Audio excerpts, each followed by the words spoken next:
नमस्कार दोस्तों, डेट है आज की 27 मई 2020 और स्वागत है आपका एटोरियल डिस्कशन में। आज हमें 4 इश्यूज डिस्कस करने हैं। सबसे पहले हम इंडियन एक्सप्रेस का एक आर्टिकल डिस्कस करेंगे one nation one ration card scheme के बारे में। सभी एस्पेक्ट्स डिस्कस करेंगे, स्कीम है क्या और क्या बेनिफिट्स होंगे one nation one ration card scheme की, क्या क्या चैलेंजेस हैं और कैसे उन चैलेंजेस को एड्रेस किया जा सकता है। दूसरे नंबर पर हम इंडियन एक्सप्रेस का आर्टिकल डिस्कस करेंगे वंदे भारत और समुद्र सेतु मिशन से संबंधित। तीसरे नंबर पर हिंदू का ये छोटा सा आर्टिकल डिस्कस करेंगे ऑयल प्राइसेस से संबंधित। और सबसे लास्ट में एक अलग से पुवर्टी से संबंधित इशू डिस्कस करेंगे। डिस्कशन को स्टार्ट करने से पहले क्वेश्चन आप देख लीजिए जो आपको अटेम्प्ट करना है।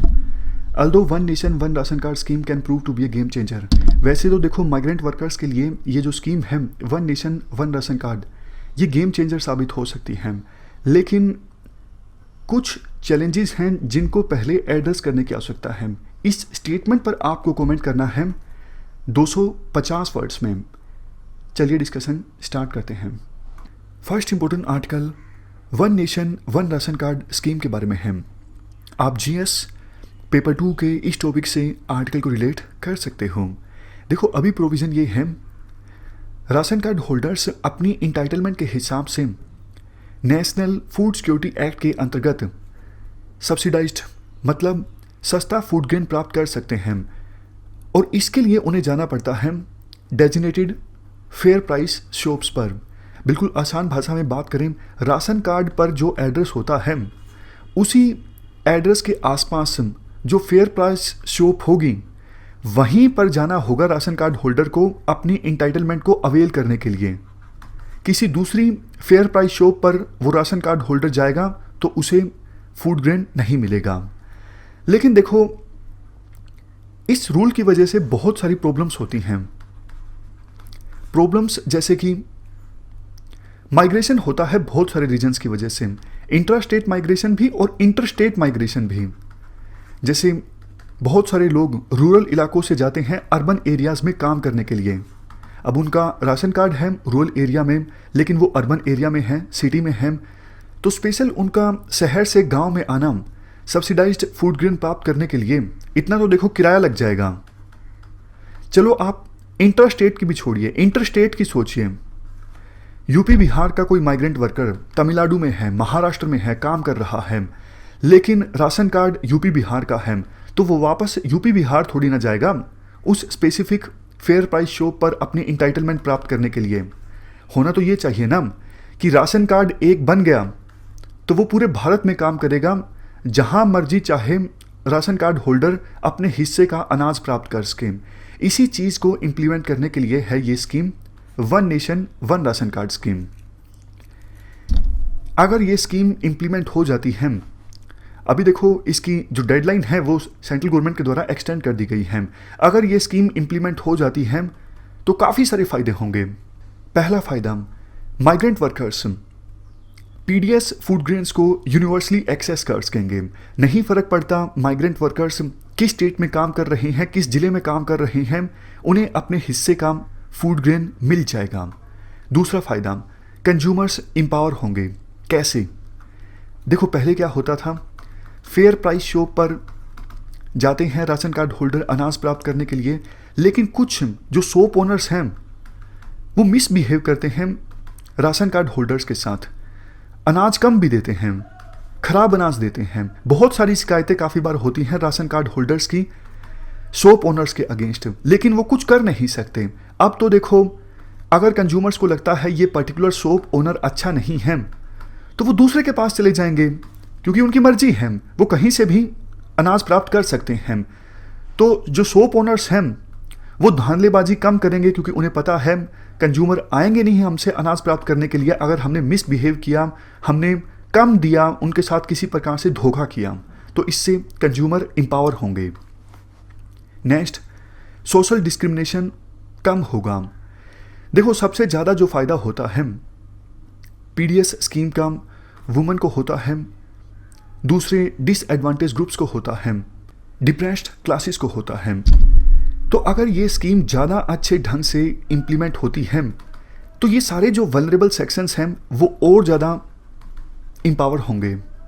लास्ट पॉइंट एसडीजी से संबंधित है, मतलब सस्टेनेबल डेवलपमेंट गोल्स।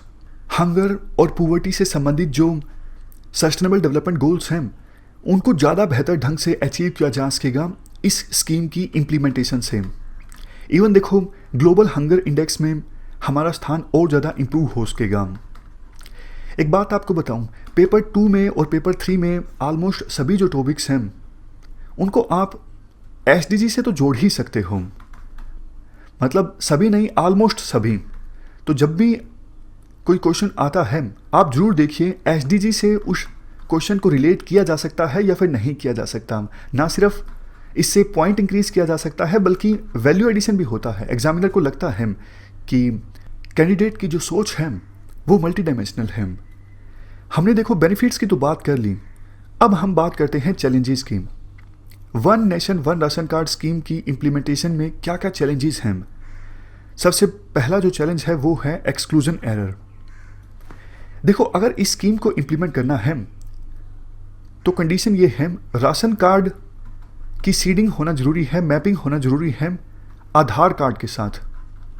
लेकिन अभी भी बहुत सारे लोग ऐसे हैं जिनका आधार कार्ड नहीं बना है। दूसरा, कईयों का राशन कार्ड बना हुआ होगा लेकिन उस राशन कार्ड की अगर सीडिंग नहीं हुई, मैपिंग नहीं हुई आधार कार्ड के साथ, तो उसको भी सब्सिडाइज्ड फूड ग्रेन मिलना बंद हो जाएगा। तो इस चीज़ को एड्रेस करना एक बड़ा चैलेंज होगा सरकार के लिए। दूसरा चैलेंज, कंस्ट्रक्शन के काम में लगे हुए खास करके जो मजदूर हैं वो देखो दिन रात फिजिकल लेबर करते हैं और काफ़ी बार ऐसा होता है कि उंगलियों के जो फिंगरप्रिंट्स हैं वो फेड हो जाते हैं। तो अब वो मजदूर जब जाएंगे फेयर प्राइस शॉप पर, अंगूठा लगाएंगे बायोमेट्रिक वेरिफिकेशन के लिए, तो हो सकता है वेरिफिकेशन ना हो, तो इससे उनको उनका इंटाइटल फूड ग्रेन नहीं मिलेगा। Next, logistical issues. देखो बहुत सारे स्टेट्स ऐसे हैं जिन्होंने पीडीएस स्कीम को काफ़ी अच्छे ढंग से इम्प्लीमेंट किया है और बेनिफिशरीज को इंटाइटलमेंट भी ज़्यादा दिया है, मतलब अनाज ज़्यादा दिया है। काफ़ी स्टेट्स ऐसे भी हैं जो बहुत ज़्यादा पैसा भी खर्च करते हैं पीडीएस स्कीम की इम्प्लीमेंटेशन में। तो ये स्टेट्स तो बोलेंगे ना सेंट्रल गवर्नमेंट को कि भैया ऑलरेडी हम हमारे राज्य के नागरिकों को बहुत अच्छी सर्विस प्रोवाइड कर रहे हैं, लेकिन आप अगर हमें बोलोगे कि माइग्रेंट वर्कर्स को भी ये सर्विसेज आप प्रोवाइड कीजिए, इस स्कीम का लाभ आप दीजिए, तो इससे हमारे ऊपर बहुत ज़्यादा बर्डन पड़ेगा। मैं आपको सिंपल एग्जांपल देता हूँ। यूपी, बिहार, उड़ीसा, छत्तीसगढ़, इन राज्यों के लाखों माइग्रेंट वर्कर्स दूसरे राज्यों में काम करते हैं। For example Maharashtra, Kerala, Karnataka, Tamil Nadu, Haryana, Punjab. तो ये राज्य बोलते हैं, इनका कंसर्न है कि 10 लाख मान लीजिए हरियाणा में माइग्रेंट वर्कर काम करते हैं, पंजाब में काम करते हैं, तो इनको सब्सिडाइज्ड फूड ग्रेन अगर हम देंगे तो हमारे ऊपर फिस्कल बर्डन काफ़ी ज़्यादा बढ़ेगा। तमिलनाडु तो ये भी बोलता है कि हमारी स्कीम बहुत अच्छी है, हम अपने रेवेन्यू से एक अच्छा खासा अमाउंट एलोकेट करते हैं इस स्कीम की इम्प्लीमेंटेशन में। तो कैसे फिस्कल बर्डन शेयर होगा इस स्कीम की इम्प्लीमेंटेशन का, ये डिसाइड करना एक बड़ा चैलेंज होगा। सबसे लास्ट में चैलेंज टेक्नोलॉजी एस्पेक्ट से संबंधित है। देखो इस स्कीम की इम्प्लीमेंटेशन के लिए अच्छी टेक्नोलॉजी चाहिए क्योंकि बहुत सारा डेटा एक ही प्लेटफॉर्म पर आएगा। 750 मिलियन बेनिफिशरीज, 5,33,000 राशन शॉप्स और 54 million ton food grain allocate करना है बेनिफिशरीज को एक ही सिंगल प्लेटफॉर्म की सहायता से। तो अच्छी टेक्नोलॉजी चाहिए, ये भी एक चैलेंज होगा। लेकिन राइटर देखो सॉल्यूशन अच्छा देते हैं। राइटर कहते हैं मुश्किल तो है लेकिन सभी कंसर्न्स को, सभी चैलेंजेस को एड्रेस किया जा सकता है। जिस प्रकार से हमने जीएसटी को इम्प्लीमेंट किया उससे हम काफ़ी कुछ सीख सकते हैं। जीएसटी की इम्प्लीमेंटेशन में भी बहुत बड़े चैलेंजेस थे लेकिन हमने अच्छे ढंग से उन चैलेंजेस को एड्रेस किया और उसी प्रकार से जीएसटी का हमारा जो एक्सपीरियंस रहा उससे सीखकर हम इस स्कीम को भी इम्प्लीमेंट कर सकते हैं। जैसे देखो, जब जीएसटी इंप्लीमेंट हो रहा था तो तमिलनाडु और गुजरात जैसे स्टेट्स को लगता था हम तो नेट एक्सपोर्टर्स हैं, और यूपी और बिहार ये स्टेट तो नेट कंज्यूमर्स हैं। तो तमिलनाडु और गुजरात जैसे स्टेट्स को लगता था कि जीएसटी के आने से हमें रेवेन्यू लॉस होगा। लेकिन जीएसटी एक्ट में प्रोविज़न ये किया गया, अगर किसी स्टेट को रेवेन्यू का लॉस होता है तो पहले 5 सालों के लिए सेंट्रल गवर्नमेंट उस रेवेन्यू लॉस की भरपाई करेगी। हालांकि देखो वो बात अलग है, आपको याद होगा पिछले हफ्ते हमने एक आर्टिकल डिस्कस किया था, राइटर कह रहे थे कि सेंट्रल गवर्नमेंट अपना वादा नहीं निभा रही है, रेवेन्यू लॉस की भरपाई की बात तो कर दी लेकिन उसे इम्प्लीमेंट नहीं कर रही है। खैर देर सवेर सेंट्रल गवर्नमेंट को भरपाई तो करनी ही होगी, अभी पैसे कम हैं, समझ गए। तो ये इस जीएसटी के इस पॉइंट से आप सीखिए, one nation one ration card की स्कीम की इम्प्लीमेंटेशन में भी अगर कुछ स्टेट्स को लगता है, फॉर एग्जांपल केरला, तमिलनाडु, कि हमारे यहाँ पर माइग्रेंट वर्कर्स आए हुए हैं काम करने के लिए, उनको अनाज अगर देना पड़ेगा तो हमें नुकसान होगा, तो इसके लिए सेंट्रल गवर्नमेंट बोल सकती है आप चिंता मत कीजिए, जो नुकसान होगा उसकी भरपाई हम करेंगे। तो इन स्टेट्स के कंसर्न एड्रेस हो जाएंगे। नेक्स्ट चैलेंज कैसे एड्रेस किया जा सकता है? एक चैलेंज देखो इंटर स्टेट कोऑर्डिनेशन का है, जैसे विभिन्न राज्यों के बीच में आपस में कोऑर्डिनेशन इस स्कीम को इंप्लीमेंट करने के लिए। तो जीएसटी में प्रोविज़न ये बना था कि एक काउंसिल इस्टेब्लिश हुई थी, जीएसटी काउंसिल, जो मिल के फैसले करती है। उसी प्रकार की एक council one nation one ration card scheme को इंप्लीमेंट करने के लिए भी गठित की जा सकती है। ये काउंसिल इस स्कीम की इंप्लीमेंटेशन से जुड़े बड़े फैसले ले और विभिन्न स्टेट्स के बीच कोऑर्डिनेशन इस्टेब्लिश करें। समय समय पर ये बॉडी, ये काउंसिल मिलती रहे और प्रॉब्लम्स को सोल्व करती रहे। समझ गए? तो ये दूसरी चीज़ है जो जीएसटी से हम सीख सकते हैं। तीसरी चीज़ जीएसटीएन। ये जीएसटीएन क्या है? जीएसटीएन देखो टेक्नोलॉजी संबंधित इंफ्रास्ट्रक्चर प्रोवाइड करता है जीएसटी की इंप्लीमेंटेशन के लिए, और इस जीएसटीएन का पूरा जो मालिकाना हक है वो सेंटर और स्टेट गवर्नमेंट के पास है। इस प्रकार का पैटर्न आप one nation one ration card scheme की इंप्लीमेंटेशन में भी फॉलो कर सकते हो। एक पीडीएस नेटवर्क आप इस्टेब्लिश कर सकते हो।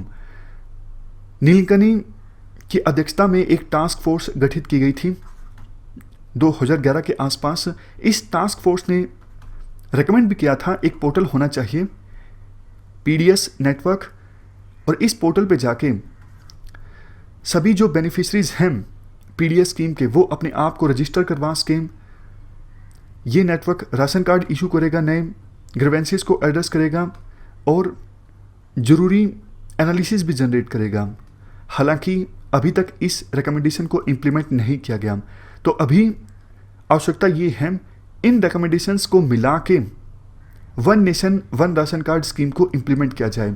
मतलब ऐसा नेटवर्क इस्टेब्लिश किया जाए जो कि ना सिर्फ टेक्नोलॉजी इंफ्रास्ट्रक्चर प्रोवाइड करें one nation one ration card की स्कीम की इम्प्लीमेंटेशन के लिए, बल्कि उस पोर्टल पर ये सारे प्रोविज़न भी हों।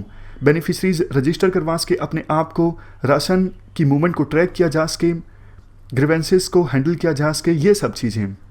लेकिन एक्सपर्ट्स के द्वारा जो क्वेश्चंस रेज किए जाते हैं, privacy, security, transparency, accountability, inclusion, इन सब इश्यूज़ पर इनको भी एड्रेस किया जाए। लास्ट में देखो राइटर ये बोलते हैं जीएसटी की इम्प्लीमेंटेशन में हमसे जो गलतियां हुई उनसे भी हमें काफ़ी कुछ सीखने की आवश्यकता है इस स्कीम की इम्प्लीमेंटेशन में। जैसे देखो काफ़ी समय तक ये चलता रहा कि जीएसटी पेयर्स को उनका रिफंड समय पर नहीं मिलता था। इससे कैश फ्लो में काफ़ी परेशानी हुई, फर्म्स को अपने ऑपरेशंस चलाने में काफ़ी परेशानी होती थी। लेकिन देखो अभी इस स्कीम की इम्प्लीमेंटेशन में समय पर अगर बेनिफिशरीज को अनाज नहीं मिलेगा तो उनको तो बहुत ज़्यादा प्रॉब्लम्स का सामना करना पड़ेगा। खाना आपको नहीं मिल रहा है, कहीं और से प्रोविज़न नहीं हो पा रहा है, तो हंगर इंक्रीज होगी, न्यूट्रिशन की समस्या पैदा होगी। काफ़ी सारे स्टेट्स में एक कानून लागू है, राइट टू पब्लिक सर्विसेज। इस कानून के तहत अथॉरिटीज़ को निश्चित समय में सर्विसेज प्रोवाइड करनी होती हैं, अदरवाइज रिस्पॉन्सिबल पर्सनस के अगेंस्ट फाइन लगना स्टार्ट हो जाता है। तो अगर ये one nation one ration card scheme को इम्प्लीमेंट किया जाए तो प्रॉपर टाइमलाइन रखी जाए कितना समय लगेगा सर्विस को अवेल करने में। नेक्स्ट, जीएसटी की इम्प्लीमेंटेशन की गलती जिससे हम सीख सकते हैं। जैसे ही देखो जीएसटी आया, एमएसएमईज की शिकायत ये थी कि भैया आपने हमारे ऊपर कॉम्प्लायंस बर्डन काफ़ी ज़्यादा इंक्रीज कर दिया है। मतलब ये पेपर फाइल करो, वो रिपोर्ट फाइल करो, क्या हम ये रिपोर्ट ही फाइल करते रहेंगे, काम कम करेंगे हम? तो ऐसा ना हो कि one nation one ration card scheme की इम्प्लीमेंटेशन में जो पीडीएस शॉप ओनर्स हैं उनके ऊपर भी कॉम्प्लायंस बर्डन इंक्रीज कर दिया जाए, नहीं। नेक्स्ट गलती जिससे सीख सकते हैं, देखो शुरुआत में जो बेनिफिशरीज हैं उनको आज़ादी दी जाए कि अगर एक मेथड अपने आप को ऑथेंटिकेट करने का फेल हो जाता है तो दूसरे मेथड से वो अपने आप को ऑथेंटिकेट कर सकें। जैसे फिंगरप्रिंट अगर फेड हो गए हैं, नहीं मैच हो पा रहे हैं, तो ऐसा नहीं कि शॉप ओनर उसको वापस भेज दे कि नहीं आप जाओ, कोई दूसरा मेथड भी होना चाहिए ताकि बेनिफिशरी अपनी इंटाइटलमेंट को प्राप्त कर सके। लास्ट में राइटर के द्वारा कहा जाता है, देखो ये one nation one ration card scheme बहुत ही अच्छी स्कीम है, अगर इम्प्लीमेंट होती है अच्छे से तो इससे हमारे समाज के बहुत सारे वर्गों को फ़ायदा होगा, खास करके माइग्रेंट वर्कर्स को। चलते हैं आगे। Next article Vande Bharat mission के बारे में है। आप जीएस पेपर 2 के इस टॉपिक से आर्टिकल को रिलेट कर सकते हो। देखो जैसे ही जब लॉकडाउन इम्प्लीमेंट हुआ तो विदेशों में हमारे देश के बहुत से लोग फंस गए और बाद में उनको भारत में वापस लाने के लिए सरकार ने मिशन लॉन्च किया, वंदे भारत मिशन और समुद्र सेतु मिशन। जब ये मिशन सरकार की तरफ से लॉन्च किए गए तो बहुत सारे एक्सपर्ट्स ने अपनी आवाज़ उठाई कि भैया आप माइग्रेंट वर्कर्स को तो भूल गए, लेकिन जो अमीर लोग हैं जो विदेशों में फंसे हुए हैं उनको वापस लाने के लिए आप बड़े बड़े मिशंस चला रहे हो, ये गलत बात है। तो आज के जो राइटर हैं वो बोलते हैं माइग्रेंट वर्कर्स ने जिन यातनाओं को झेला वो बहुत ज़्यादा दुखद है, लेकिन देखो इवन विदेशों में जो भारतीय फंस गए थे उनको भी सरकार भूल गई। जो एक्सपर्ट्स ये आवाज़ उठाते हैं कि आप विदेशों में फंसे अमीर लोगों को तो ले आते हो, उन्होंने भी बहुत सारी प्रॉब्लम्स का सामना किया है, आप कंपैरिजन मत कीजिए। तो राइटर कहते हैं जैसे ही लॉकडाउन इंप्लीमेंट हुआ बहुत सारे लोग तो अब होटल्स में रह रहे थे, हॉस्टल्स में थे, लेकिन एकदम से वो वापस अपने देश में आ नहीं सकते। होटल्स का एक दिन का किराया काफ़ी ज़्यादा होता है और बहुत सारे जो हॉस्टल्स में रह रहे थे उनको मकान मालिकों ने बोल दिया कि वायरस के फैलने के डर से आप यहाँ से चले जाइए, वो कहाँ पर जाएं। तो एकदम से सरकार की तरफ से कोई कम्युनिकेशन भी नहीं कि क्या पॉलिसी है, कब सरकार हमें इवैक्यूएट करेगी यहाँ से। सरकार की तरफ से शुरू में कोई भी कम्युनिकेशन नहीं हुआ, तो बहुत ज़्यादा अनसर्टेनिटी का इन्वायरमेंट था। बाद में क्या हुआ, दूसरे देशों के जो लोग हमारे देश में फंस गए थे उनको वापस भेजने के लिए सरकार ने 4 देशों के साथ एग्रीमेंट साइन किया, जर्मनी, कनाडा, फ्रांस, आयरलैंड। तो इन देशों के बहुत सारे नागरिकों को एयर इंडिया इनके देशों में छोड़ के आई। लेकिन राइटर कहते हैं हैरानी की बात यह है कि एयर इंडिया की फ्लाइट्स इन देशों के यात्रियों को छोड़कर आई लेकिन खाली वापस आ गई। मतलब कम से कम ऐसा तो होना चाहिए था ना कि आप गए हो इन देशों के यात्रियों को छोड़ने, तो कम से कम जर्मनी, कनाडा, फ्रांस, आयरलैंड, यहां पर जो भारतीय फंसे हुए हैं उनको लेके आ जाओ, लेकिन नहीं। तो इसलिए इन देशों में जो यात्री फंसे थे उन्हें तो ये रियलाइज हुआ हमारे साथ धोखा हो गया, खाली वापस जाने के बजाय कम से कम आप हमें वापस लेके चले जाते। खैर देर सवेर सरकार जागी, सरकार ने कहा कि हम ये मिशन लॉन्च करेंगे। और उसके बाद क्योंकि ऑलरेडी सरकार का काफ़ी क्रिटिसिज्म हो रहा था कि उन्होंने माइग्रेंट वर्कर्स से रेल टिकट के पैसे लिए हैं, तो सरकार ने डिसाइड किया कि विदेशों से ये जो भारतीय फंसे हुए हैं जिनको हम वापस ला रहे हैं इनसे भी हम पैसे लेंगे। तो अच्छी खासी रकम इनसे वसूली गई। राइटर का कहना है 1990-91 के बाद ऑलमोस्ट 30 के आसपास सरकार ने इस प्रकार के मिशंस चलाए हैं विदेशों में फंसे भारतीयों को इवैक्यूएट करने के लिए, लेकिन ऐसा कभी नहीं हुआ कि सरकार ने उनसे पैसे वसूले हों। पहली बार ऐसा हुआ कि सरकार ने इवैक्यूएट किया विदेशों में फंसे भारतीयों को और उनसे पैसे वसूले। इसके बाद राइटर कहते हैं जब देखो एग्जीक्यूटिव फेल हो जाता है तो सुप्रीम कोर्ट की जिम्मेदारी बनती है कि वो एग्जीक्यूटिव को डायरेक्शंस दें ताकि एग्जीक्यूटिव अपनी जिम्मेदारी को फुलफिल करें। इस मामले में सुप्रीम कोर्ट में भी एक पिटीशन फाइल की गई थी विदेशों में फंसे भारतीयों के द्वारा, लेकिन सुप्रीम कोर्ट ने अपने आदेश में कहा कि आप जहां पर हो वहीं पर रहो। तो हमें थोड़ी और भी निराशा हाथ लगी। लास्ट में राइटर सजेशन ये देते हैं कि देखो फ्यूचर में भी इस प्रकार की सिचुएशन पैदा हो सकती है, तो इसके लिए एक प्रॉपर इंस्टीट्यूशनल मैकेनिज्म होना चाहिए, एक कानून होना चाहिए, एक पॉलिसी होनी चाहिए कि अगर ऐसी कोई सिचुएशन आ जाती है तो सरकार विदेशों में फंसे भारतीयों को कैसे इवैक्यूएट करेगी, कितने समय में इवैक्यूएट करेगी, पैसे देने पड़ेंगे नहीं देने पड़ेंगे, क्या कम्युनिकेशन चैनल होगा, इंडिविजुअल्स के क्या राइट्स होंगे। ये सब अगर एक पॉलिसी के माध्यम से पहले से प्री डिसाइडेड हों तो जो भारतीय विदेशों में फंस गए हैं वो देखो ब्यूरोक्रेट्स या फिर पॉलिटिकल लीडर्स की विम्स एंड फैंसीज पर निर्भर नहीं करेंगे। मतलब ऐसा नहीं कि मन आया तो अभी इवैक्यूएट कर लेते हैं, नहीं तो 1 महीने बाद कर लेते हैं, ऐसा नहीं होगा राइटर के अनुसार। लास्ट में अपनी बात को थोड़ा और बल प्रदान करने के लिए राइटर बोलते हैं 2022 तक 50 मिलियन इंडियंस ट्रैवल अब्रॉड करेंगे। तो अगर इस प्रकार की पॉलिसी होती है तो सबको फायदा होगा, इवन सरकार की भी जिम्मेदारी डिसाइड हो जाएगी, अकाउंटेबिलिटी फिक्स हो जाएगी।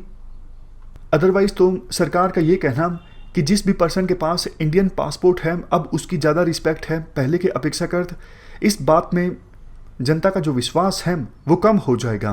पासपोर्ट पर भी ये लिखा हुआ है कि जिस पर्सन के पास ये पासपोर्ट है उसे आप अलाउ कर दीजिए, उस पर्सन की हेल्प की जाएगी इंडियन गवर्नमेंट के द्वारा मुश्किल की घड़ियों में। लेकिन इस बात को भी एक्सरसाइज नहीं किया गया सरकार ने। तो ये हमने पूरा आर्टिकल डिस्कस किया, चलते हैं आगे।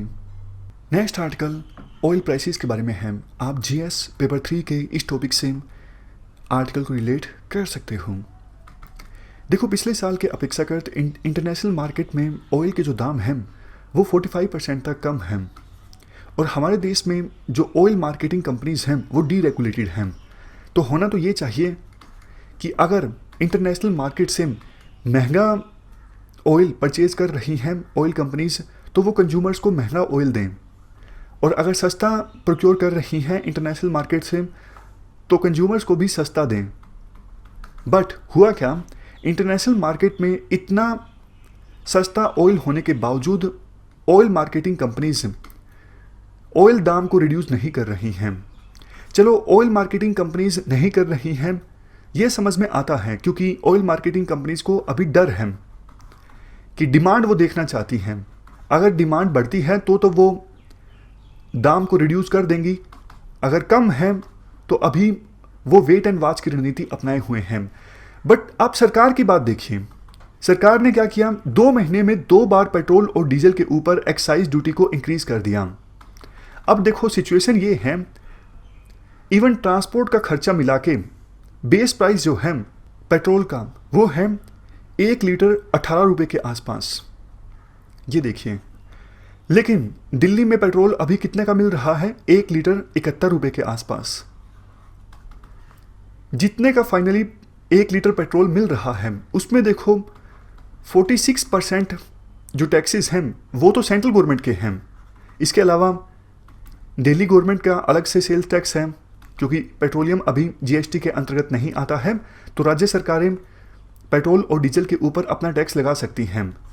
तो सोच के देखिए 72 रुपये में पेट्रोल बिक रहा है, 46% जो 72 में टैक्सेस हैं वो सेंट्रल गवर्नमेंट ने लगा रखे हैं, उसके अलावा स्टेट गवर्नमेंट ने भी लगा रखे हैं, उसके अलावा ऑयल मार्केटिंग कंपनीज का भी मुनाफा है। तो बढ़ता बढ़ता ऑयल के जो दाम हैं वो इतने ज़्यादा बढ़ गए हैं। सेंट्रल गवर्नमेंट को समझना चाहिए कि देखो ज़्यादा फ़ायदा उन्हें तभी होगा। सेंट्रल गवर्नमेंट की सोच वैसे ये है कि कोविड-19 के खिलाफ लड़ाई लड़नी है, विभिन्न वर्गों को राहत पहुंचानी है, तो रेवेन्यू कहीं ना कहीं से तो इकट्ठा करना पड़ेगा ना। तो कंज्यूमर्स को फ़ायदा पहुंचाने के बजाय एक्साइज ड्यूटी को इंक्रीज़ कर दिया जाए और यहाँ से कुछ रेवेन्यू प्राप्त हो जाएगा। बट दिक्कत ये है पेट्रोल और डीजल बिक तो नहीं रहा ना। पूरे 2 महीने तक हमारे देश में लॉकडाउन रहा, ट्रांसपोर्ट की जो एक्टिविटीज़ हैं वो ना के बराबर हुई। अभी भी विभिन्न राज्यों के बीच मूवमेंट ना के बराबर है, सिर्फ एसेंशियल सर्विसेज से संबंधित एक्टिविटीज़ हो रही हैं। तो ऐसी सिचुएशन में पेट्रोल और डीजल बिकेगा ही नहीं, और पेट्रोल और डीजल बिकेगा ही नहीं तो फिर सेंट्रल गवर्नमेंट रेवेन्यू कैसे इकट्ठा करेगी पेट्रोल और डीजल से। ये बात सेंट्रल गवर्नमेंट को समझने की आवश्यकता है। और एक प्रकार से सेंट्रल गवर्नमेंट ये जो करती है, ऑयल प्राइसेस को इन्फ्लुएंस करती है, तो इसका मतलब इनडायरेक्टली भी ऑयल मार्केटिंग कंपनीज की वर्किंग को इन्फ्लुएंस करने की कोशिश करती है सेंट्रल गवर्नमेंट। जैसे देखो 2018 के असेंबली इलेक्शन से पहले एकदम से इंटरनेशनल मार्केट में ऑयल के दाम काफ़ी ज़्यादा बढ़ गए थे, लेकिन सरकार ने टैक्सेस को कम कर दिया और ऑयल मार्केटिंग कंपनीज को बोला कि आप रेट कम कर दीजिए, इससे इलेक्शन में फ़ायदा होगा। मतलब उनको थोड़ी ना बोला होगा इलेक्शन में फ़ायदा होगा, उन्होंने सोचा। तो ये क्या हुआ? ये हुआ ना कि ऑयल मार्केट हमारे देश में पूरी तरह से डीरेगुलेटेड नहीं है, जो कि सरकार बोलती है कि पेट्रोल और डीजल की जो प्राइसिंग है अभी डीरेगुलेटेड है। नहीं, ऑयल मार्केटिंग कंपनीज की वर्किंग में सरकार इंटरफेरेंस करती है, और सरकार अब जो ये बीपीसीएल को बेचना चाहती है, बीपीसीएल समेत कुछ दूसरे पीएसयूज को सरकार बेचना चाहती है। सरकार को लगता है कि इनको बेच के हमें 2.1 लाख करोड़ का रेवेन्यू जनरेट होगा हमारे लिए। तो देखो बीपीसीएल को कोई अच्छे दाम में खरीदेगा ही नहीं, क्योंकि उसको लगेगा अरे सरकार तो ऑयल मार्केटिंग कंपनीज की वर्किंग में इंटरफेरेंस करती है, तो इसलिए ज़्यादा फायदे का सौदा नहीं है बीपीसीएल को परचेज करना। तो ज़्यादा अच्छे दाम नहीं मिलेंगे सरकार को बीपीसीएल को बेच के। तो आवश्यकता ये है कि सरकार इन चीज़ों के बीच में बैलेंस इस्टाब्लिश करे। हालांकि सरकार का अभी जो कंसर्न है ठीक है, कहीं ना कहीं से तो रेवेन्यू को सोर्स करना होगा, इसलिए सरकार ने एक्साइज ड्यूटी को इंक्रीज कर दिया। लेकिन सरकार वैसे भी समय समय पर इंटरफेयर करती है ऑयल प्राइसिंग में, जो कि गलत है। ये पूरी तरह से डीरेगुलेटेड होना चाहिए। ये हमने पूरा आर्टिकल डिस्कस किया ऑयल प्राइस से संबंधित। नेक्स्ट आर्टिकल पुवर्टी से संबंधित है। सबसे पहले आप पुवर्टी की डेफिनेशन बताइए। डेफिनेशन देखो काफ़ी ज़्यादा ज़रूरी है। यूपीएससी अगर पुवर्टी के ऊपर क्वेश्चन पूछती है तो डेफिनेशन आपको याद होनी चाहिए। वहाँ पे डेफिनेशन आप बनाने लगोगे काफ़ी सारा टाइम वेस्ट हो जाएगा, इसलिए डेफिनेशन जरूरी चीज़ों की आप पहले से याद करके जाइए। पुवर्टी की डेफिनेशन स्कूलों में हम पढ़ते थे। पुवर्टी एक ऐसी कंडीशन है जिसमें कोई पर्सन लाइफ जीने के लिए अपनी बेसिक जरूरतों को पूरा नहीं कर पाता। एसेंस वही है। इस प्रकार की डेफिनेशन आप लिख सकते हो। पुवर्टी एक ऐसी स्टेट है या फिर कंडीशन है जिसमें पर्सन के पास या फिर इंडिविजुअल के पास इतने फाइनेंशियल रिसोर्सेज नहीं होते या फिर इतनी चीज़ें नहीं होती कि वो मिनिमम स्टैंडर्ड ऑफ लाइफ के साथ लाइफ जी सके। अब देखो एक इंपॉर्टेंट बात यहाँ पर, जो ये टर्म है मिनिमम स्टैंडर्ड ऑफ लाइफ, ये हर एक सोसाइटी के लिए अलग अलग होता है। जैसे हो सकता है इंडिया में ये कहा जाए कि अगर कोई पर्सन एक दिन में 50 रुपये कमाता है तो वो गरीब नहीं है। चाइना में ये आंकड़ा अलग हो सकता है, यूएसए में अलग हो सकता है। तो मिनिमम स्टैंडर्ड ऑफ लाइफ जो है वो अलग अलग होगा अलग अलग सोसाइटी में। इसीलिए डेफिनेशन के साथ आप ये भी ऐड कर दीजिए, minimum standard of life and wellbeing that is considered acceptable in society. हर एक सोसाइटी में मिनिमम स्टैंडर्ड ऑफ लाइफ अलग अलग एक्सेप्टेड होगा। तो इसलिए ये लाइन लास्ट की आप जरूर ऐड कीजिए। कंप्लीट डेफिनेशन हमारी हो जाएगी पुवर्टी की। पुवर्टी देखो अब दो तरह की होती है, एब्सोल्यूट पुवर्टी और रिलेटिव पुवर्टी। एब्सोल्यूट पुवर्टी का क्या मतलब है? आप एक बात बताइए, लाइफ की बेसिक आवश्यकताएं क्या होती हैं? लाइफ की बेसिक आवश्यकताएं होती हैं सबसे पहले फूड, क्लोथिंग, शेल्टर, सेंट्रल मतलब रहने के लिए घर, न्यूट्रिशन। ये सब जो चीज़ें होती हैं वो किसी भी इंडिविजुअल की बेसिक जरूरतें होती हैं। सीधा सीधा अगर मैं आपको एब्सोल्यूट पुवर्टी की डेफिनेशन बताऊं, किसी पर्सन की इनकम इतनी नहीं है कि वो अपनी लाइफ की बेसिक जरूरतों को पूरा कर सके। तो सरकार क्या करती है, इन बेसिक जरूरतों को देखते हुए, यानी फूड, हाउसिंग, शेल्टर, क्लोथिंग, इन सब को देखते हुए एक लाइन ड्रा कर देती है। मान लीजिए 1000 रुपये। सरकार ने ये लाइन कैसे डिसाइड की? सरकार ने ये लाइन ऐसे डिसाइड की कि अगर किसी की इनकम 1000 रुपये से ऊपर है तो वो अपनी सारी बेसिक जरूरतें, for example housing, food, shelter, इन सबको पूरा कर सकता है। लेकिन अगर कोई पर्सन 1000 रुपये से कम कमाता है एक महीने में तो वो अपनी इन जरूरतों को पूरा नहीं कर सकता, इसका मतलब वो गरीब है। तो ये डेफिनेशन है एब्सोल्यूट पुवर्टी की। सरकार ने एक लाइन ड्रा कर दी, इतनी इनकम होनी चाहिए बेसिक जरूरतों को पूरा करने के लिए, अगर इस इनकम से नीचे कोई आता है तो वो गरीब है, अगर इस इनकम से ऊपर कोई आता है तो वो गरीब नहीं है। तो ये कंसेप्ट हुआ एब्सोल्यूट पुअर्टी का। लेकिन अब आप ध्यान से सुनिएगा, रिलेटिव पुअर्टी का कंसेप्ट थोड़ा अलग है। मान लीजिए यूएसए में 5 पर्सन्स हैं, 1 2 3 4 5। पहले पर्सन की एक महीने की इनकम है $10,000, दूसरे पर्सन की महीने की इनकम है $9,000, तीसरे की इनकम है महीने की $12,000 और चौथे की है $15,000, लेकिन पांचवें की है $2,000। आपने एक चीज यहां पे नोटिस की होगी, पांचवें पर्सन की जो इनकम है बाकी 4 पर्सन्स की इनकम के अपेक्षाकृत काफी कम है, $2,000 पर मंथ। वैसे देखो $2,000 में सारी आवश्यकताएं पूरी हो जाती हैं, मतलब लाइफ जीने के लिए जिन भी चीजों की आवश्यकता है $2,000 में वो सारी आवश्यकताएं पूरी हो जाती हैं। लेकिन जिस सोसाइटी में ये 5 पर्सन्स रहते हैं उस सोसाइटी का जो मिनिमम स्टैंडर्ड ऑफ लाइफ है उसके लिए एक महीने में इनकम कम से कम $5,000 होनी चाहिए, क्योंकि जिस सोसाइटी में ये 5 पर्सन्स रहते हैं उस सोसाइटी के कल्चर के हिसाब से एसी होना जरूरी है, घर में कार होना जरूरी है, लैपटॉप होना जरूरी है, मतलब ये सब चीजें होना इस सोसाइटी का मिनिमम स्टैंडर्ड है। अब पांचवा पर्सन $2,000 जिसकी इनकम है वो ये सब चीजें अफोर्ड नहीं कर सकता, वो कार नहीं कर सकता, वो लैपटॉप अफोर्ड नहीं कर सकता, ये सब चीजें अफोर्ड नहीं कर सकता। लेकिन जो बेसिक लाइफ की बुनियादी चीजें हैं जैसे शेल्टर, क्लोथिंग, फूड, इन सबको अफोर्ड कर पाता है पांचवा पर्सन। तो इसका मतलब ये पांचवा पर्सन रिलेटिव पुअर है। वैसे वो पर्सन एब्सोल्यूट गरीब नहीं है। एब्सोल्यूट गरीब तो तब होता ना जब लाइफ की बेसिक आवश्यकताएं भी पूरी नहीं कर पाता, रोटी कपड़ा और मकान। लेकिन पांचवा जो पर्सन है बेसिक आवश्यकताएं पूरी कर पा रहा है, लेकिन बाकी समाज से अगर हम कंपेयर करें, बाकी 4 पर्सन्स से हम कंपेयर करें, समाज के मिनिमम स्टैंडर्ड ऑफ लाइफ से हम कंपेयर करें तो वो पर्सन गरीब है, रिलेटिवली गरीब है। तो ये पुअर्टी है रिलेटिव पुअर्टी। समझ गए आप कंसेप्ट क्या है एब्सोल्यूट पुअर्टी का और रिलेटिव पुअर्टी का। रिलेटिव पुअर्टी देखो काइंड ऑफ यूनिवर्सल है, हर एक देश में है रिलेटिव पुअर्टी। अब मान लीजिए एक सोसाइटी में 10 लोग हैं, बाकी 9 की एक साल में इनकम $1 करोड़ के आसपास है और 10वें पर्सन की एनुअल इनकम एक साल में $1 लाख के आसपास है। अब देखो $1 लाख भी बहुत ज्यादा है, लेकिन बाकी 9 पर्सन्स के अपेक्षा कर तो उसकी इनकम काफी कम है ना। तो $1 लाख एक साल की इनकम होने के बावजूद वो रिलेटिव पुअर है। इसलिए रिलेटिव पुअर्टी यूनिवर्सल है, हर एक देश में एग्जिस्ट करती है। और जो एब्सोल्यूट पुअर्टी है वो किसी देश में हो भी सकती है, नहीं भी हो सकती है। रिलेटिव पुअर्टी देखो इनइक्वालिटीज की वजह से होती है, असमानताओं की वजह से। कोई जरूरी नहीं कि जिसकी इनकम कम है वो गरीब है, बस ये है कि उसकी इनकम बाकी लोगों की अपेक्षाकृत कम है, यानी इनइक्वालिटीज हैं इनकम में, असमानताएं हैं इनकम में।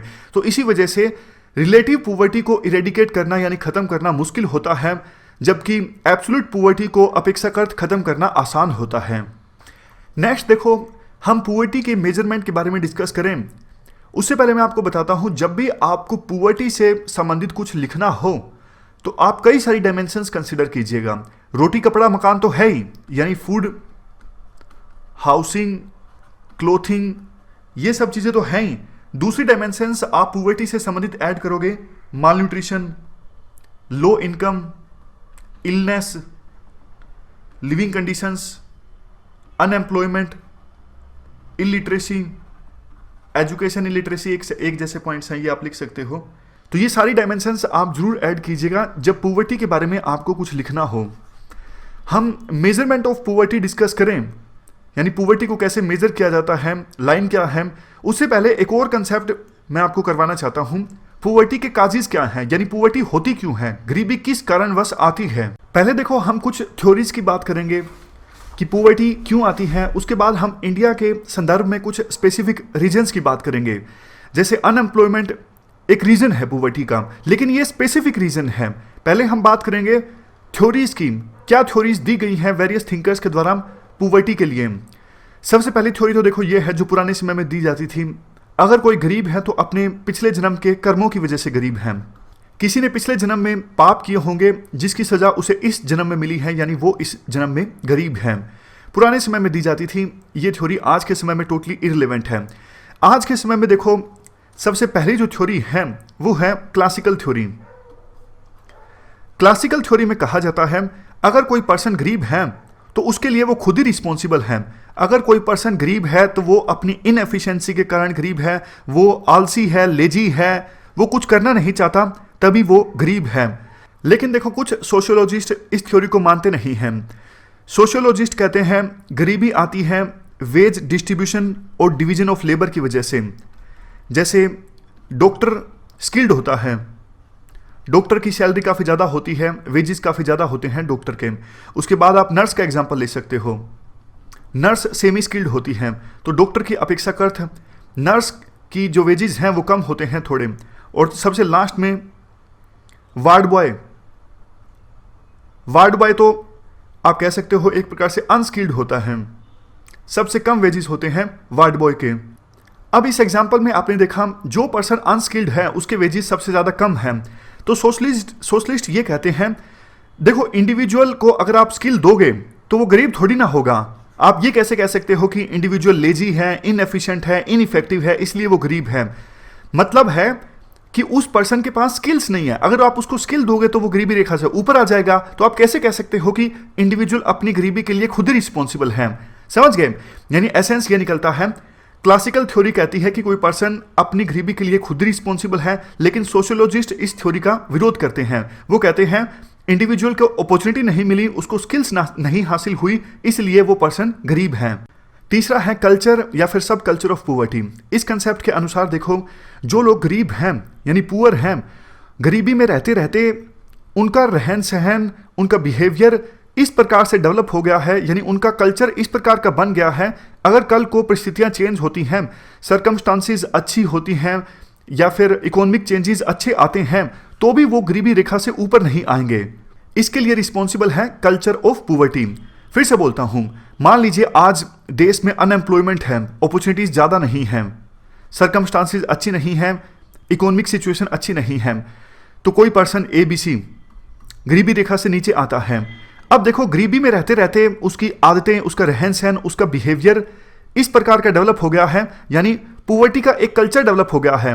कल को अगर सर्कमस्टांसिस अच्छी होती हैं, एम्प्लॉयमेंट अपॉर्चुनिटीज अच्छी हैं, इकोनॉमिक सिचुएशन इंप्रूव होती है, तब भी वो पर्सन गरीबी की रेखा से ऊपर नहीं आएगा, क्योंकि उसने गरीबी का कल्चर जो डेवलप कर लिया था, उसी कल्चर के हिसाब से वो जी रहा है। उसका बिहेवियर भी पुराने कल्चर के हिसाब से ही है, गरीबी के कल्चर के हिसाब से, उसकी वैल्यूज भी गरीबी के कल्चर के हिसाब से ही हैं। तो ये एक कंसेप्ट है कल्चर और सब culture of poverty. Next theory है पुअर्टी की सोशल स्ट्रक्चर। इस थ्योरी के अनुसार देखो, अगर सोशल स्ट्रक्चर किसी देश में ऐसा है कि उस देश में एजुकेशनल अटेनमेंट कम है, एम्प्लॉयमेंट अपॉर्चुनिटीज कम है, अनएम्प्लॉयमेंट काफ़ी ज़्यादा है, हेल्थ इंडिकेटर्स अच्छे नहीं परफॉर्म कर रहे हैं, तो ऐसी सिचुएशन में संभावना ज़्यादा है गरीबी की। यानी सोशल स्ट्रक्चर रिस्पॉन्सिबल है गरीबी के लिए, ना कि इंडिविजुअल, इस थ्योरी के अनुसार। तो ये हमने पुअर्टी के लिए रिस्पॉन्सिबल कुछ थ्योरीज की बात की। 3 थ्योरीज मैं आपको और भी बताता हूँ, इतनी इंपॉर्टेंट नहीं है लेकिन फिर भी आपको बता देता हूँ। पॉलिटिकल साइंस में देखो एक कंसेप्ट आता है सरप्लस वैल्यू का। सिंपली अगर आपको एसए में या फिर जीएस में कोट करना हो तो बता देता हूं क्या है ये कंसेप्ट। मान लीजिए एक क्रिकेट बैट की कीमत है 60 रुपये, यानी 60 रुपीज़। क्रिकेट बैट जो बैट्समैन बैट यूज़ करता है। अब देखो, इस क्रिकेट बैट को बनाने में रॉ मटेरियल जो यूज़ हुआ, लकड़ी इस्तेमाल हुई, रबड़ की ग्रिप इस्तेमाल हुई। मान लेते हैं कि रॉ मटेरियल की कीमत है 10 रुपये, 10 नहीं 20 मान लेते हैं, 20 रुपये। और जो लेबर लगी उस क्रिकेट बैट को बनाने में, यानी जिस पर्सन ने अपनी मेहनत से वो बैट बनाया, उस लेबर कॉस्ट मान लेते हैं उस पर्सन की 20 रुपये। मिसलेनियस चार्जेस हम मान लेते हैं 10 रुपये और 10 रुपये मान लेते हैं प्रॉफिट। मार्क्स का सरप्लस वैल्यू का कंसेप्ट ये कहता है, कैपिटलिज्म में क्या होता है, लेबर कॉस्ट तो कम कर दी जाती है। लेबर कॉस्ट थी वास्तव में 20 रुपये, लेकिन चूंकि मार्केट में आसानी से लेबर अवेलेबल है, लोग ज़्यादा हैं काम करने वाले, लेकिन काम कम है, तो इसलिए डिमांड एंड सप्लाई मिसमैच है। यानी सप्लाई ज़्यादा है लेबर की लेकिन डिमांड कम है। तो फैक्ट्री मालिक या फिर कैपिटलिस्ट क्लास के जो लोग हैं वो मजबूर करते हैं वर्कर्स को, यानी लेबर क्लास के लोगों को सस्ते में काम करने के लिए। तो 20 रुपये वास्तव में लेबर कॉस्ट थी, लेकिन मजबूर किया जाता है लेबर को 15 रुपए पे काम करने के लिए, और 5 रुपए जो कम दिए गए लेबर को, वो 5 रुपए प्रॉफिट ज्यादा हो गया। और लेकिन ये प्रॉफिट किसको हुआ? ये हुआ कैपिटलिस्ट क्लास के लोगों को, यानी जिसकी फैक्ट्री थी बैट बनाने की। तो ऐसे होता रहता है, यानी जो अमीर लोग हैं उनके पास पैसा ज्यादा जमा होता जाता है, और जो वर्किंग क्लास के लोग हैं उनको कम वेजेस दिए जाते हैं, वो और ज्यादा गरीब होते जाते हैं। ये पॉलिटिकल साइंस का कंसेप्ट है, मार्क्सिस्ट थ्योरी है। नेक्स्ट कंसेप्ट है डिपेंडेंसी थ्योरी। डिपेंडेंसी थ्योरी भी इतनी ज्यादा इंपॉर्टेंट नहीं है, लेकिन देखो मुझे पर्सनली ऐसा लगता है आपको थोड़ा सा ज्यादा पता होना चाहिए मेंस के लिए, क्योंकि ज्यादा अगर आपको पता होता है ना चीजों के बारे में, पुअर्टी के बारे में आपके पास इतने सारे पॉइंट्स हैं, तो कहीं ना कहीं इनको आप फोल्डर मटेरियल के तौर पे इस्तेमाल कर सकते हो। तो जल्दी से देख लेते हैं, 30 सेकंड लगेंगे, डिपेंडेंसी थ्योरी क्या है। इसमें क्या होता है, एजी फ्रैंक के द्वारा यह थ्योरी दी गई थी। एजी फ्रैंक कहते हैं वर्ल्ड ना डिवाइडेड है दो टाइप के कंट्रीज के बीच। कुछ कंट्री जो है वो पुअर कंट्री है, और कुछ कंट्री जो है वो रिच कंट्रीज हैं। जो गरीब देश हैं वो डिपेंडेंट हैं रिच कंट्रीज पे। उसी प्रकार से देश के अंदर भी कुछ रीजन्स ऐसे हैं जो गरीब हैं, और कुछ रीजन्स किसी देश के अंदर ऐसे हैं जो अमीर हैं। जो गरीब वाले रीजन्स हैं वो डिपेंडेंट हैं उस देश में अमीर रीजन्स के ऊपर। जैसे आप एग्जांपल ले सकते हो बीटी कॉटन का। देखो 2001 में सिचुएशन हमारे देश में ऐसी थी कि हम कॉटन को इंपोर्ट करते थे, लेकिन उसके बाद बीटी कॉटन आया जो कि एक जीएम क्रॉप है। बीटी कॉटन के बाद हम अब कॉटन को एक्सपोर्ट करने लगे हैं, यानी कॉटन की पैदावार एकदम से बढ़ गई है। लेकिन आप सोच के देखिए, कॉटन के सीड्स कौन मुहैया करवा रहा है? मेनली डोमिनेशन है मोनसेंटो कंपनी की। मोनसेंटो कंपनी किसकी है? यूएसए की है। तो काइंड ऑफ हम डिपेंड हो गए हैं यूएसए के ऊपर। अब देखो शुरुआत में तो इन सीड्स ने अच्छा काम किया, लेकिन अब इन सीड्स से पैदावार उतनी ज़्यादा अच्छी नहीं होती, और ज़्यादा सीड्स खरीदने पड़ते हैं। मोनसेंटो कंपनी ने सीड्स के दाम भी बढ़ा दिए हैं, तो गरीब किसान और ज़्यादा गरीब होता जा रहा है, क्योंकि अब उसकी डिपेंडेंसी क्रिएट हो गई है मोनसेंटो कंपनी के ऊपर। यह थ्योरी दी गई थी एजी फ्रैंक के द्वारा। थ्योरी का नाम है डिपेंडेंसी थ्योरी। लास्ट थ्योरी है फंक्शनल थ्योरी, गरीबी की। फंक्शनल थ्योरी दी गई थी हर्बर्ट गैंस के द्वारा। नाम आपको याद रखने की आवश्यकता नहीं है, हर्बर्ट गैंस के द्वारा। आप में से किसी का सोशियोलॉजी ऑप्शनल होगा तो आप ये सारी थ्योरीज ज़्यादा डिटेल से पढ़ सकते हो, नाम भी याद कर सकते हो थिंकर्स के, लेकिन जीएस के लिए नाम याद रखने की आवश्यकता नहीं है। फंक्शनल थ्योरी में क्या कहा जाता है, गरीबी जो है कुछ लोगों के लिए बहुत ज़्यादा फायदेमंद होती है, यानी कुछ वेस्टेड इंटरेस्ट के लोग हैं उनके लिए गरीबी इंपॉर्टेंट है, फायदे का सौदा है। जैसे एग्जाम्पल दिया जाता है हर्बर्ट गैंस के द्वारा पॉलिटिशियंस का। अगर गरीबी देखो समाज से खत्म हो जाएगी तो पॉलिटिशियंस लिप सर्विस क्या करेंगे, बड़े बड़े वादे क्या करेंगे, इसलिए पॉलिटिशियन वास्तव में चाहते ही नहीं गरीबी को खत्म करें। पुलिस का एग्जाम्पल आप ले सकते हो, गरीबी है तो नंबर ऑफ क्राइम्स ज़्यादा होते हैं, इसलिए पुलिस जो है ब्राइब लेती है, पुलिस का काम भी चलता रहता है, इसलिए पुलिस नहीं चाहती गरीबी खत्म हो। एनजीओ जो गरीबी को खत्म करने के लिए काम करते हैं, गरीबी की वजह से ही तो एनजीओज की रोजी रोटी चलती है, इसलिए वो भी नहीं चाहते कि गरीबी खत्म हो। मेडिसिनल प्रोफेशनल, अगर देखो गरीब लोग हैं तो उनको डिजीज ज़्यादा होते हैं क्योंकि उनको न्यूट्रिशनल फूड नहीं मिल पाता। तो जो डॉक्टर लोग हैं वो भी चाहते हैं कि गरीबी खत्म ना हो। इवन मिडिल क्लास के लोग भी, क्योंकि उनके लिए गरीब लोग जो हैं वो मोटिवेशन का काम करते हैं, उनको लगता है कि हाँ कोई तो है समाज में जो हमसे भी गरीब हैं। सबसे लास्ट में गरीब लोग जो हैं वो समाज के फिल्थी काम करते हैं। फिल्थी काम मतलब जैसे कंस्ट्रक्शन वर्क होगा, मैनुअल स्क्वेंजिंग होगी। अगर कोई गरीब होगा ही नहीं तो ऐसे काम कौन करेगा।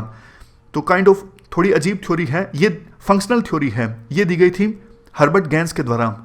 तो ये सारी थ्योरीज आप कोट कर सकते हो एक एक दो लाइनों में। अगर यूपीएससी क्वेश्चन पूछती है what are the various theories related to poverty. तो इस डिस्कशन में फिलहाल इतना ही है। Thank you very much for discussion.